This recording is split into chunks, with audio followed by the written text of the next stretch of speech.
One sunny afternoon in New York City, a shiny black car stopped at a red light. Inside the car sat Jack Preston, a millionaire who owned a huge tech company. Jack always dressed in fancy suits and had the best of everything. But today, he looked upset. Sitting beside him was his wife Lily. She wore a beautiful red dress and smiled at her husband. "Don't worry, Jack. The meeting will go fine," she said, holding his hand. Jack nodded, but didn't look happy. He was late for a big business deal. If he missed it, his company might lose millions. As the light turned green, Jack was about to press the gas pedal when a man in ragged clothes jumped in front of the car. The man waved his arms, yelling, "Stop! Don't drive! Cut the brakes!" Jack slammed the brakes and jumped out of the car. "Are you crazy?" he shouted at the homeless man. The man's name was Benny. He had messy hair and carried a dirty backpack. "Please listen to me," Benny said. "I saw something wrong with your car." Jack frowned. "What are you talking about? My car is fine." But Benny pointed under the car. "I was sitting near that pole when I saw a man messing with your car. He cut something near the wheels." Jack's heart started racing. Could Benny be telling the truth? Lily stepped out of the car and looked worried. "Jack, maybe we should check." Jack hesitated. He didn't trust strangers, especially ones like Benny, but Lily said, "Please, Jack, it won't hurt to look." Jack sighed and bent down to inspect the car. Benny knelt beside him. "See this?" Benny said, pointing to a small cut wire. Jack's eyes widened. It was the brake line. If he had kept driving, the brakes would have failed. "Who could have done this?" Jack asked, his voice shaking. Benny looked around nervously. "I don't know, but it seemed like that man didn't want you to get far. You're lucky I saw it." Jack stood up, feeling a mix of anger and fear. "Who wanted to harm him?" Just then, Lily gasped. Across the street, a man in a black hoodie was watching them. When he noticed Lily looking, he quickly disappeared into an alley. "Who was that?" Lily asked, holding Jack's arm. Jack stared at the alley. "I don't know," he said, "but I'm going to find out." Jack turned to Benny. "Do you know that man?" he asked. Benny shook his head. "No, but I've seen him before. He hangs around here sometimes, acting strange." Jack's jaw tightened. He pulled out his phone and called his security team. "Get over here now," he said, giving them the address. Lily looked uneasy. "Jack, maybe we should just go home. This feels dangerous." But Jack wasn't ready to leave. He looked at Benny. "Why did you help us?" he asked. Benny scratched his head. "I may not have much, but I couldn't just let something bad happen. Nobody deserves that." Jack studied Benny for a moment. He wasn't used to people helping him without wanting something in return. "Thank you," he said finally. "I owe you." Before Benny could respond, a black SUV pulled up and two large men in suits stepped out. Jack's security team had arrived. "Check the car," Jack told them. "Make sure it's safe and find out if anyone around here saw what happened." The guards got to work, but Jack wasn't done. "I'm going to follow that guy," he said, nodding toward the alley where the man in the hoodie had disappeared. "Are you serious?" Lily asked, her eyes wide. "I need answers," Jack said firmly. "Stay here with the guards. I'll be fine." Benny raised a hand. "Wait, you can't go alone. I'll come with you." Jack hesitated. "Why would you do that?" Benny shrugged. "You helped me by listening. Now let me help you." Jack sighed but nodded. "Fine, let's go." As they entered the narrow alley, the shadows grew darker. The air smelled like garbage, and every sound echoed. Benny stayed close, his eyes darting around. "Do you even know where to look?" Benny asked. Jack pointed to a door at the end of the alley. "There's a warehouse there. If he's hiding, that's where he'd go." Benny frowned. "How do you know?" Jack smirked. "Let's just say I've dealt with shady people before." They reached the door, and Jack pressed his ear against it. Faint voices came from inside. He turned to Benny. "Stay quiet," he whispered. Slowly, Jack pushed the door open. The room was dimly lit, with crates stacked high. In the corner, the man in the hoodie was talking to someone, a tall man with a scar on his face. Jack motioned for Benny to stay back as he crept closer, trying to hear the conversation. "You sure the brakes are cut?" the scarred man asked. "Yeah," the hooded man replied. "No way he'll make it out alive." Jack's stomach turned. This wasn't just about scaring him. Someone wanted him dead. Jack's fists clenched as he heard the men plotting his death. Benny tugged on his sleeve, whispering, "We should leave. This is big trouble." But Jack shook his head. He couldn't walk away now. "Not yet," he whispered. Suddenly, the sound of footsteps echoed from another side of the warehouse. A woman in a leather jacket appeared, her dark hair tied back in a ponytail. She had sharp eyes and carried a tablet in one hand.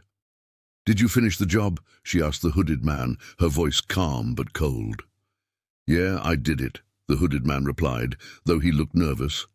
The woman nodded and tapped her tablet. "Good. The boss wants confirmation. He doesn't like loose ends." Jack's heart raced. "Who's the boss?" he thought. Benny whispered, "That lady looks serious. Maybe we should call the police." Jack shook his head. "Not yet," he replied. "I need more proof." As they moved closer, a loud noise startled everyone. A metal pipe fell from one of the crates, clanging to the ground. "Who's there?" the scarred man shouted, pulling out a gun. Jack and Benny froze.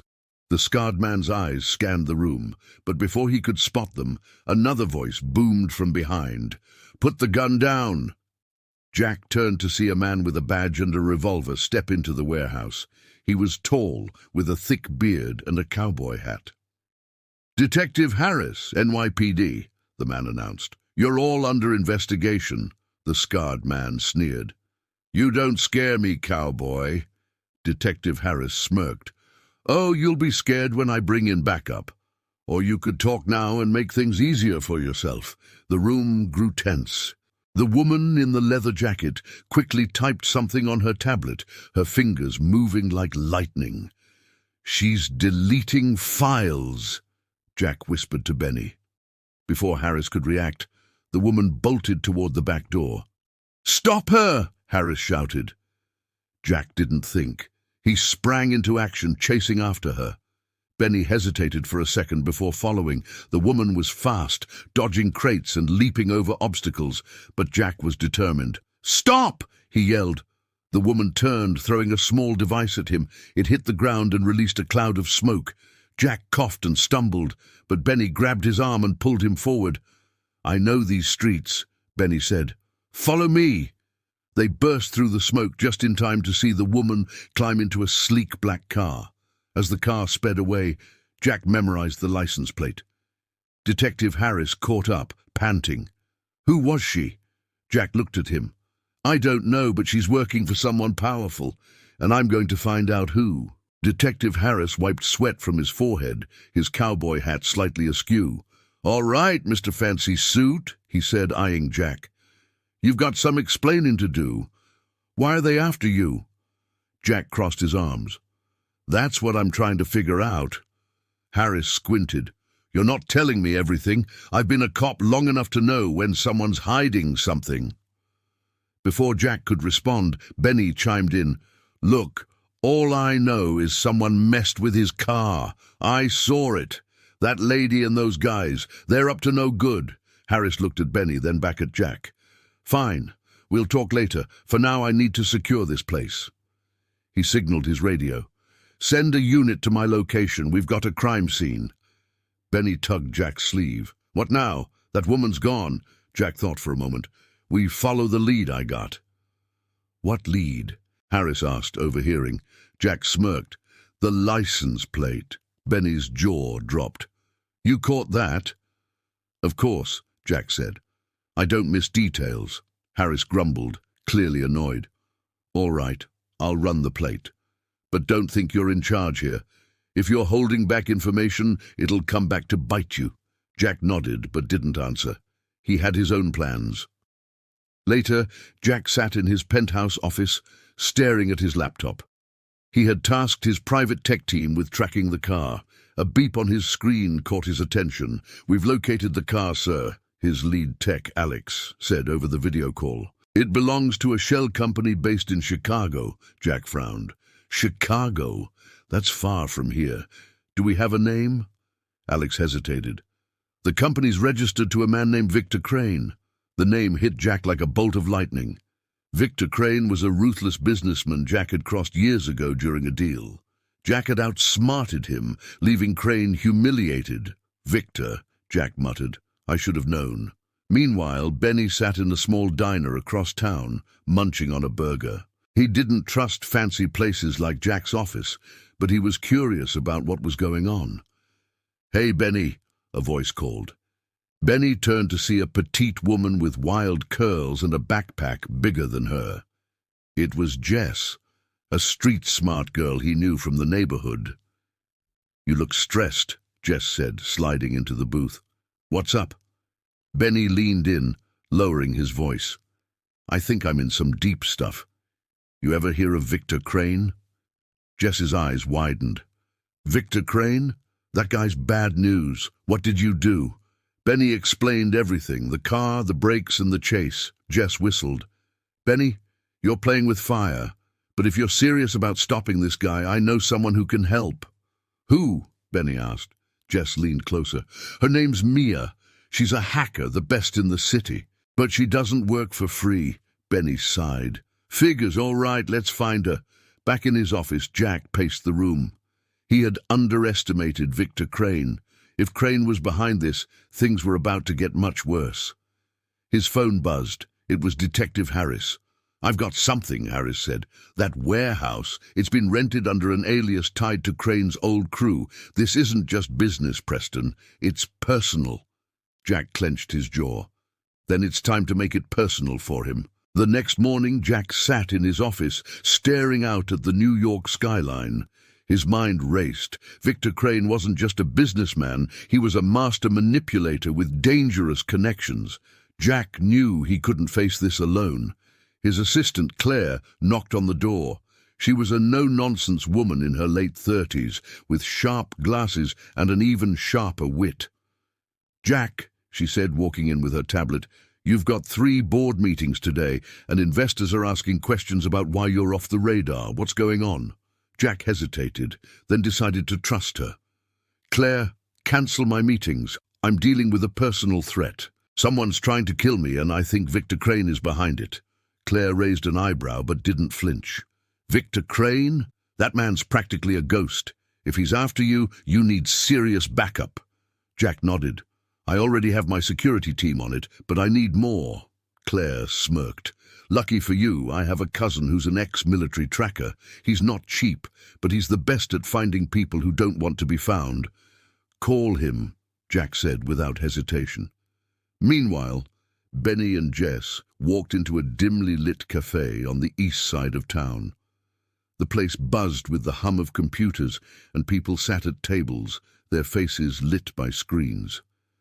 Jess nodded toward the corner, where a young woman with purple hair and oversized headphones sat. She was surrounded by 3 laptops, her fingers flying over the keys. "That's Mia," Jess whispered. Benny approached cautiously. Mia?" The woman didn't look up. "Depends. Who's asking?" "I'm Benny," he said, nervously scratching his head. "Jess said you could help me with a big problem." Mia finally glanced up, her piercing blue eyes locking onto his. "Big problem? I like big problems, but my help isn't free." Jess nudged Benny. "I told you." Benny sighed. "What do you want?" Mia leaned back, smirking. "I'm working on cracking a system that belongs to a private security company. If you can get me access to one of their encrypted drives, we've got a deal." "Stealing?" Benny asked, gulping. "Borrowing," Mia corrected with a grin. "So, are you in or not?" At the same time, Detective Harris sat in his precinct office, reviewing the case files. His desk was cluttered with coffee cups and old case notes, but one photo caught his eye. It was an image of the scarred man from the warehouse. A younger officer, Roy, walked in. He was eager, but inexperienced. "Detective, I did some digging," Roy said, holding up a file. "That guy with the scar? His name's Marco Vance. He used to run jobs for Victor Crane back in Chicago. Word is, he's Crane's top enforcer now. Harris leaned back in his chair. Well, looks like Crane's building his army again. Let's make sure we're ready for him. That night, Jack Clare's ex-military cousin Ethan and Jack's head of security, Marcus, gathered in Jack's penthouse. Ethan was a tall, rugged man with a thick beard and a calm demeanor. "We need a plan," Ethan said. "If Crane's involved, he won't stop until you're either broke or dead." Jack nodded. "Agreed, but we're not waiting for him to make the next move. We're going to hit first." "What's the target?" Marcus asked. Jack pulled up a map on the screen. "A private airstrip just outside the city. Crane uses it for his operations. If we disrupt his supply line, we force him to show his hand."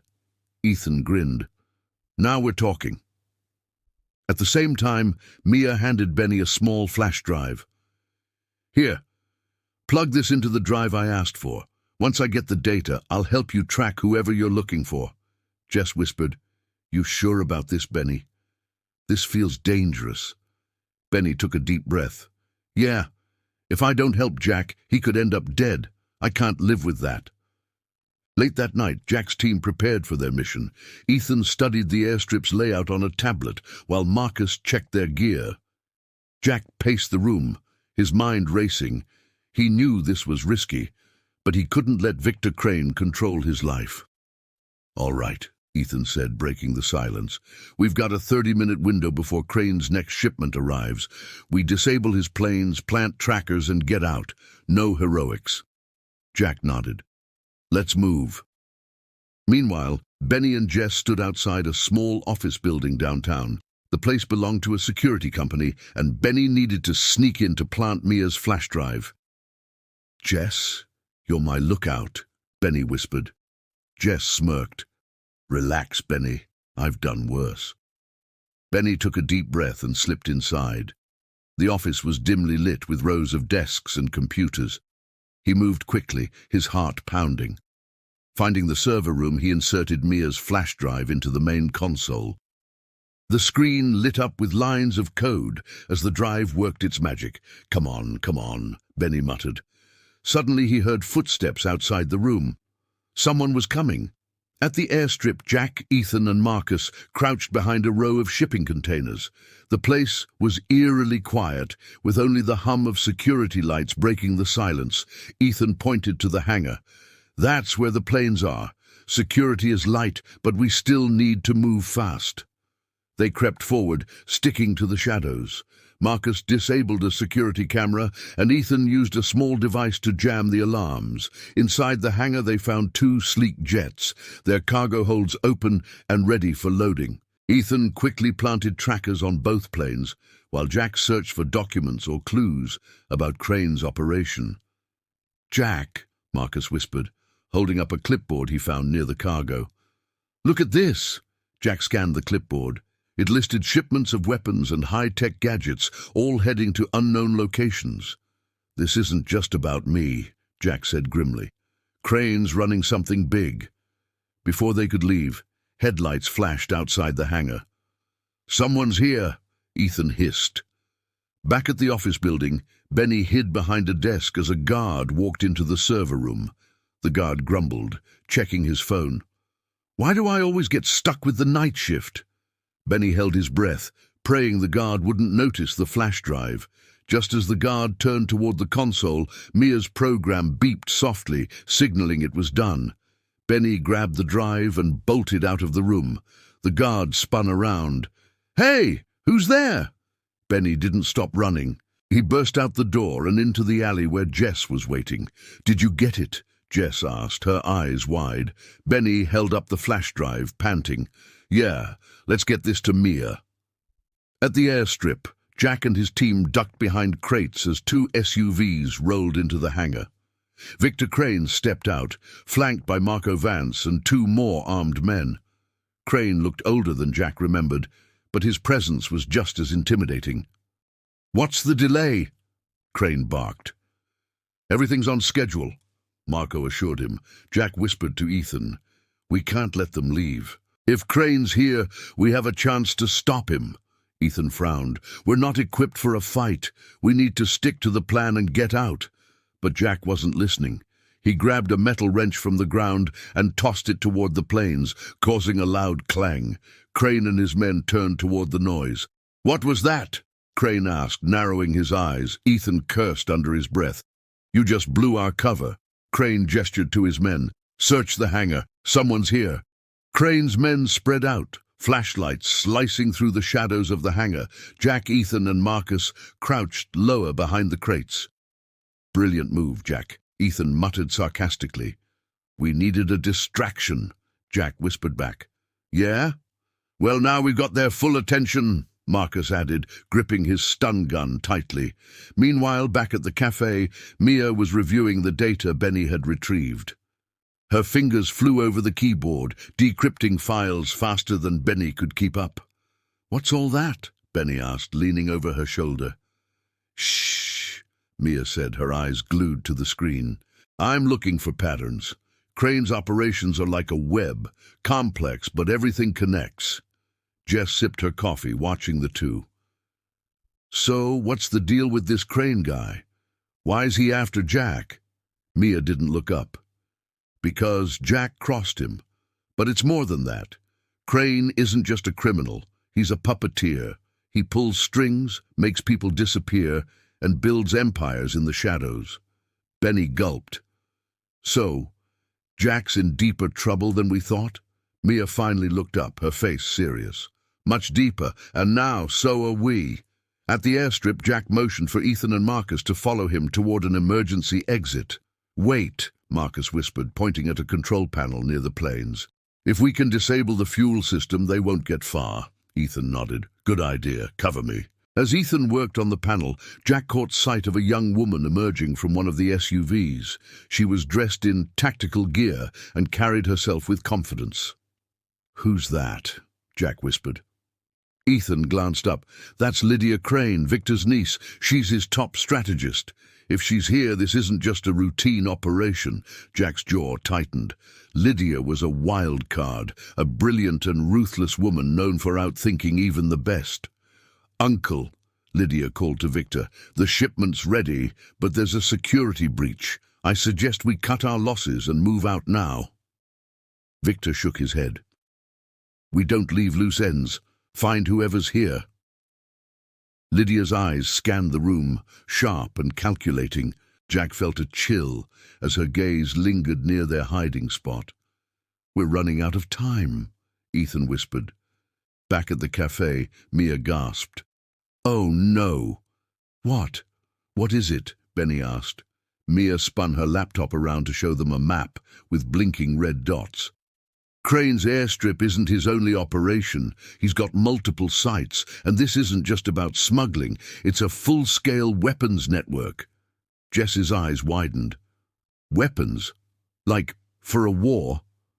"Or worse," Mia said. "We need to warn Jack. He's walking into a bigger trap than he realizes." Benny pulled out his phone. "I'll call him." At the hangar, Jack's phone buzzed. He glanced at the screen. "Benny." "Not now," Jack muttered, silencing it. Victor Crane's voice echoed through the hangar. "I know you're here, Preston. You were always too stubborn for your own good." Jack clenched his fists. Ethan hissed, "Don't take the bait." But before Jack could decide, Lydia's voice rang out. "Uncle, I've got movement by the cargo hold." The lights in the hangar suddenly blazed to full brightness, exposing Jack, Ethan, and Marcus. "Well, well," Victor said, stepping closer. "The prodigal millionaire returns. What brings you here, Jack? Nostalgia or desperation?" Jack stepped forward, trying to keep his composure. "Just tying up loose ends." Victor smirked. "Funny. That's what I was about to do." Lydia raised her weapon, but before anyone could make a move, the sound of roaring engines filled the air. A motorcycle burst into the hangar, its rider dressed in black and wearing a helmet. The bike skidded to a stop between Jack and Victor's men. The rider pulled off the helmet, revealing a young man with wild sandy hair and a cocky grin. "Did someone call for backup?" the rider said. Ethan's eyes widened. "Flynn?" The hangar fell silent for a moment, everyone's eyes fixed on the newcomer. Flynn, a former member of Jack's team, had disappeared years ago after a falling out. His sudden reappearance was both a relief and a risk. "Flynn? What are you doing here?" Ethan asked, his voice filled with disbelief. Flynn flashed a mischievous grin. "Saving your asses, of course." He revved the engine of his motorcycle, sending an ominous growl through the hangar. "Didn't think I'd miss all the fun, did you?" Victor Crane's eyes narrowed. "Flynn, you've made a huge mistake." Flynn held up his hands mockingly. "Mistake? I'm just here to make sure Jack doesn't get himself killed." "You're welcome, by the way." Lydia stepped forward, her eyes cold and calculating. "You think you can stop us, Flynn? You're just one man, and you're too late." Before anyone could react, the sound of distant sirens wailed through the night, growing louder by the second. Jack's heart skipped a beat. "The cavalry," he muttered. Flynn's grin widened. "You could say that." Suddenly the doors to the hangar burst open, and several black SUVs screeched to a halt, unloading a group of heavily armed mercenaries. They quickly surrounded the area, taking positions behind crates and vehicles, weapons aimed at both Jack's team and Victor's men. Victor's face went pale as he recognized the group. "You brought the Russians?" Lydia hissed, glancing at her uncle. Flynn held up a hand. "You're a little late, but I have friends in high places. These guys don't play around, Crane." The Russian mercenaries, led by a tall, broad-shouldered man named Nikolai, stepped forward. His thick Russian accent echoed across the hangar. "Victor Crane, we've been looking for you. You've been running operations without our permission. Time to pay up." Victor's jaw tightened. "You can't just barge in here. This is my operation." Nikolai smiled grimly. "Not anymore. Your time is over." Lydia's eyes flashed with fury. "You think you can just take everything I've worked for?" "I'm not here for your family drama," Nikolai said, his tone cutting. "I'm here for the cargo." Jack exchanged a quick glance with Ethan and Marcus. With the Russians here, and Flynn throwing in his lot with them, things were spiraling out of control faster than expected. They had to make a choice: get out now or take their chances with the unpredictable mercenaries. Jack's voice was steady as he said, "We don't need your cargo, Victor, but we need answers. What's Crane really after?" Victor looked from Nikolai to Jack.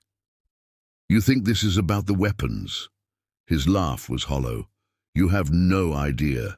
This is about power, control, something much bigger than you could ever imagine. And now, you're all in my way." Before Jack could respond, a familiar voice rang out from the back of the hangar. "Looks like you've got company, Uncle." Everyone turned to see a man in his mid-40s walking toward them, his face covered by a dark mask. His broad shoulders and imposing build made him an immediate threat.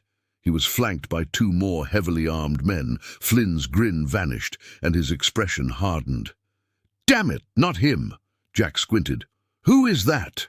"That's Jax," Flynn said under his breath. "Crane's right-hand man. The one who's really pulling the strings." Jax's voice was smooth and dangerous as he addressed Victor. "I believe it's time for a change of leadership, don't you think?" Victor looked furious but kept his composure. "Jax, you're making a big mistake. The Russians are already here. You won't get away with this." Jax chuckled darkly. "It's already too late for you, Victor. You've outlived your usefulness." He looked over at the mercenaries. "Get ready for a new chapter, gentlemen." Jack took a deep breath, feeling the tension rise to a breaking point. This wasn't just about survival anymore. It was about unraveling a web of deceit that went deeper than anyone could have guessed. The air was thick with tension.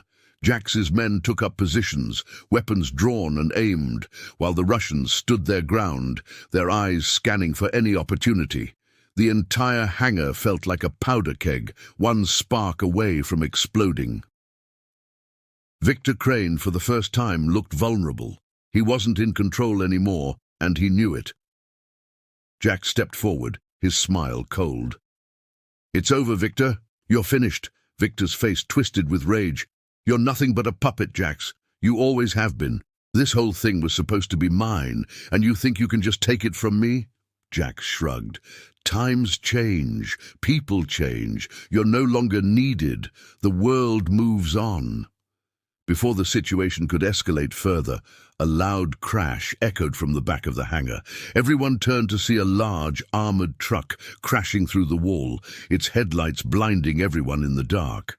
Inside the truck, Mia, Benny, and Jess had arrived, with the truck doors swinging open. Mia was behind the wheel, a determined look on her face. "Get in, Jack," Mia shouted. "This is our exit."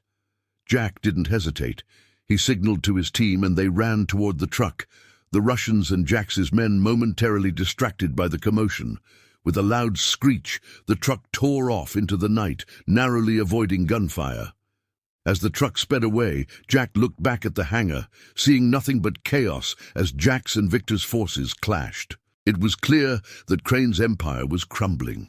The shadows of the hangar were now the final resting place for an operation built on lies, greed, and betrayal. A few days later, Jack, Mia, Benny, and the rest of the team gathered at a small cafe, their faces weary but relieved. They had uncovered the truth about Crane's operations and stopped a larger disaster from happening. But more importantly, they had put an end to the fear that had ruled their lives for so long. Jack raised his glass to the group. "We did it. We took back control," Ethan smiled. "For the first time in a long time, I don't feel like I'm running from something." Flynn, sitting in the corner, cracked his knuckles. "Well, if we're all talking about feelings now, I'll just say, never thought I'd see the day when I'd work with the Russians." Benny chuckled. "Yeah, well, you always seem to show up at the worst possible times, Flynn." Jess, with her usual grin, added, "But you saved our skins, so you're officially not the worst." Mia, her eyes still glued to her laptop, spoke up. "Now that it's over, let's make sure this never happens again. We've got more work to do. We need to rebuild what they destroyed." Jack looked around the room at the people who had become more than just allies. They had become a family. "We will. But now we do it on our terms." Moral of the story. In the end, the story teaches us that no matter how powerful or unstoppable someone may seem, everyone's empire has its flaws. Greed, betrayal, and the thirst for power can blind people to what really matters, leading to their downfall.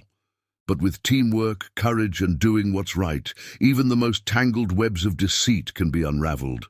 We must never give up on fighting for what's just, no matter the odds. And sometimes the greatest strength comes not from fighting alone, but from the people you choose to stand beside you.